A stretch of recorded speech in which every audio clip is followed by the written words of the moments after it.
बच्चों, आज मैं आप सबको एक ऐसा अद्भुत उपाय बताने जा रहा हूं जिसे सुनकर आप हैरान रह जाओगे। अगर आप कर्ज से परेशान हो तो समझ लो, इस उपाय को अपनाने के बाद आपका कर्ज चुटकियों में खत्म होगा। हाँ, आपने सही सुना, क्योंकि जो भी व्यक्ति इस उपाय को अपनाता है वह कभी निराश नहीं होता। ये इतना सरल और शक्तिशाली उपाय है कि इसे कोई भी कर सकता है, बिल्कुल आसानी से। इसे अपनाने के बाद आपकी जिंदगी में बदलाव आना तय है। तो मेरे प्यारे बच्चों, इस जबरदस्त उपाय को जानने से पहले एक जोरदार तालियां बज जाएं।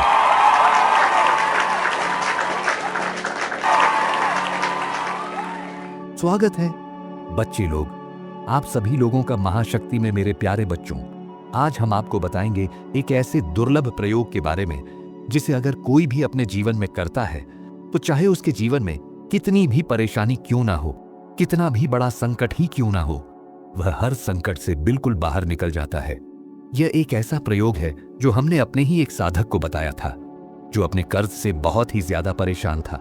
और कर्ज भी कोई थोड़ा बहुत नहीं था, उस पर 2 करोड़ का कर्ज था।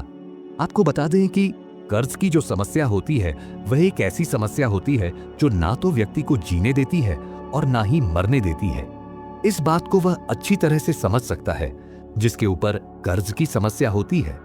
कर्ज की समस्या जीवन में बहुत ही ज्यादा बड़ी बताई गई है, और जिसके जीवन में एक बार हो जाए उसके मन में 24 घंटे ऐसे ऐसे विचार चलते हैं जो जीवन को ही खत्म कर देने वाले होते हैं। तो ऐसा ही बिल्कुल उस साधक के साथ हो रहा था। कर्ज की समस्या में पड़कर वह इतना डिप्रेशन और टेंशन में पहुंच चुका था कि जितनी भी साधना कर रहा था उसमें भी उसे कोई लाभ नहीं मिल पा रहा था। क्योंकि जब तक मन साथ नहीं है तो चाहे कुछ भी करो फिर सब कुछ विफल है। और यह बात आप खुद भी देख सकते हैं कि जब आपका मन नहीं होता है तो चाहे आपकी पसंदीदा कोई भी चीज आपको ला कर दे दे, तब भी वह चीज बिल्कुल फीकी सी ही नजर आती है। तो ये होता है मन का कमाल। इसलिए जिस व्यक्ति के जीवन में कष्ट होता है, संकट होता है, बस वही इन बातों की गहराई को समझ सकता है। बहुत सारे लोग यह समझते हैं कि सब कुछ हम कर रहे हैं, लेकिन आपको बता दें कि यही बस इंसान की भूल होती है कि उसे लगता है कि सब कुछ वह कर रहा है, जबकि सब कुछ उसे ईश्वर ही करवाते हैं। तो जब भी जीवन में संकट आते हैं, कष्ट आते हैं, तो कोई भी व्यक्ति हो, चाहे कितना क्यों ना हो, उसकी भी आत्मा से सिर्फ यही निकलता है कि हे भगवान, मेरी मदद कर। क्योंकि हर व्यक्ति की आत्मा इस बात को अच्छी तरह से जानती है कि सब कुछ ईश्वर के ही हाथ में है। तो सबसे पहला जो स्टेप है वह आपको यह ध्यान रखना है कि सुबह के समय आपको बिल्कुल जल्दी उठना है।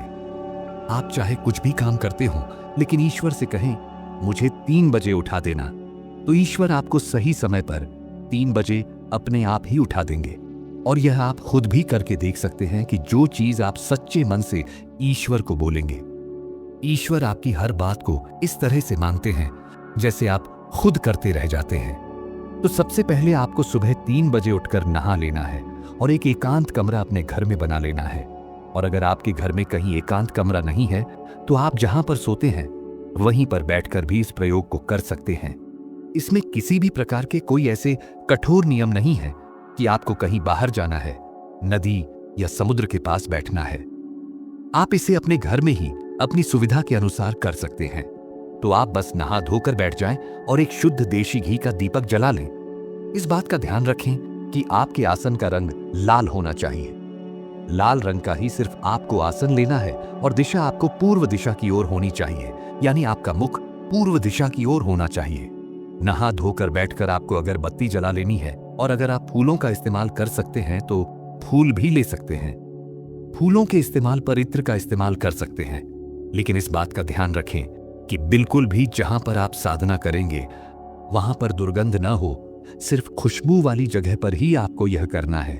तो इसके लिए इत्र आप ले सकते हैं या फिर रूम फ्रेशनर भी ले सकते हैं, और यह छिड़क कर आपको भगवान शिव को ही गुरु रूप में धारण कर लेना है।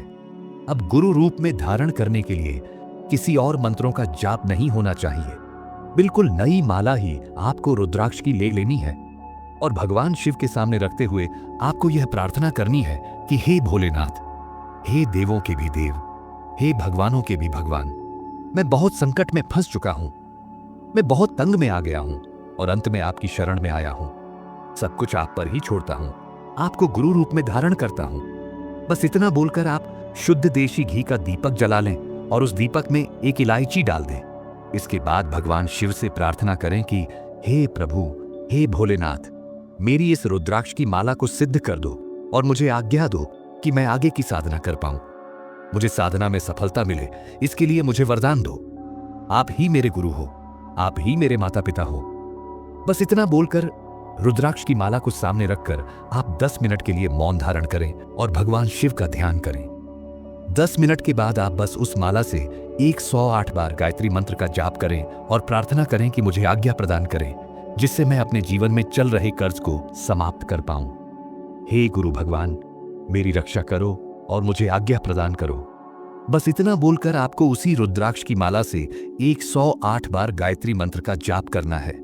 गायत्री मंत्र सभी को पता है, तो बताने की बिल्कुल भी आवश्यकता नहीं है। गायत्री मंत्र का आपको 108 बार जाप करना है और अगर आप पहले ही दिन से 11 माला पकड़ सकते हैं तो और भी ज्यादा अच्छा है। जो लोग पहले ही दिन से 108 बार गायत्री मंत्र का जाप कर सकते हैं, वे एक माला से भी शुरू कर सकते हैं और धीरे धीरे संख्या बढ़ा सकते हैं। तो इसके लिए आप गायत्री माता से प्रार्थना करें कि हे गायत्री माता, मैं भगवान शिव की आज्ञा से भगवान शिव को गुरु रूप में धारण करके आपकी जो साधना कर रहा हूं, उससे मुझे सुख प्रदान करो, समृद्धि प्रदान करो, बल, बुद्धि, विद्या प्रदान करो और जीवन का हर सुख प्रदान करो। बस इस प्रकार प्रार्थना करके आपको यह साधना की माला अपनी कर लेनी है और जब भी आप इस प्रयोग को करेंगे तो इस बात का ध्यान रखें कि आप भगवान शिव के लिए किसी भी लोटे में साफ सुथरा जल भरकर रखेंगे, उसमें फूल डालेंगे और भगवान शिव को शिरकार करना है। तो बिल्कुल भी कभी भी ढिंडोरा न पीटें। बस बताई विधि का। अगर आप नियम पूर्वक पालन करते हैं, विधि अनुसार सभी चीजें करते हैं, तो आप कुछ ही दिनों में इसके लाभ को देख लेंगे। लेकिन आपको बता दें कि पूरे 6 महीनों में आपकी जिंदगी ऐसे बदल जाएगी कि आपको खुद भी यकीन नहीं होगा। क्योंकि यह प्रयोग जितने भी साधकों से आज तक हमने करवाया है, एक भी साधक ऐसा नहीं है जिसे निराशा मिली हो। बिल्कुल 6 महीनों में यह किसी भी साधक की जिंदगी को ऐसा बदल देता है कि आने वाला जीवन बिल्कुल सुख से ही कटता है। तो जरूर आप इस प्रयोग का लाभ उठाएं। वीडियो को लाइक करके शेयर करना बिल्कुल भी न भूलें उन लोगों के साथ जो अपने जीवन में बहुत ज्यादा दुखी हैं या फिर अंधकार में हैं। क्योंकि जब आप शेयर करेंगे तो इससे आपके अच्छे कर्म बढ़ेंगे, पुण्य बढ़ेंगे। क्योंकि आप भी शेयर करते ही दूसरे लोगों की मदद करेंगे, जिससे आपको निश्चित ही लाभ मिलेगा। तो शेयर जरूर कर दें। कमेंट बॉक्स में हर हर महादेव और जय भोलेनाथ लिखें। अपनी सभी प्रार्थनाएं, जो भी आपकी मनोकामना है, जिस भी चीज में आप मदद चाहते हैं, जो भी आपके जीवन में संकट है, वे सभी प्रार्थनाएं आप कमेंट बॉक्स में जरूर लिखें। धन्यवाद।